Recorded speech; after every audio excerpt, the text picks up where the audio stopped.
So there's a really good chance you have a good amount of equity in your home and you're thinking about using some of that equity to pay off bills, buy another property, whatever the case is.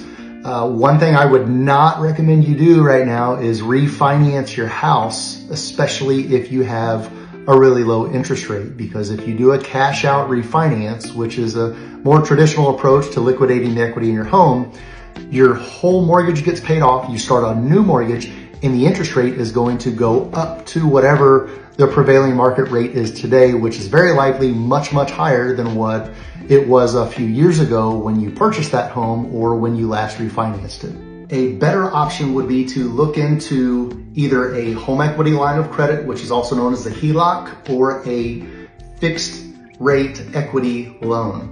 These are additional loans that you would essentially stack on your current mortgage that liquidate some of the equity that you have in your home. These are two very different types of loans that you would use for the home equity that you have.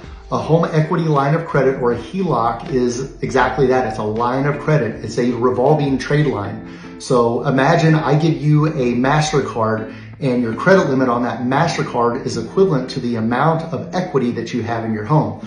You can use it over and over and over again, pay that balance down, and you have a whole new line of credit. It's there, it revolves. The interest rate is typically higher than the comparable second mortgage or fixed rate equity loan.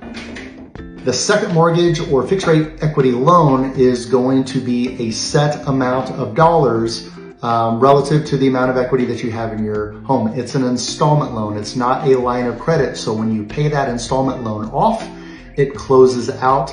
And because of that, principal payment and an interest payment is due together monthly, which is why the interest rate is lower with a second mortgage than it is with a home equity line of credit. A home equity line of credit, your minimum payment due traditionally is just however much the interest is that would have accrued in the last 30 days. So if you have equity in your home and you're thinking about one of these two options, go ahead and drop a house emoji in the comments. I'd just like to get an idea of how many people are thinking about this option.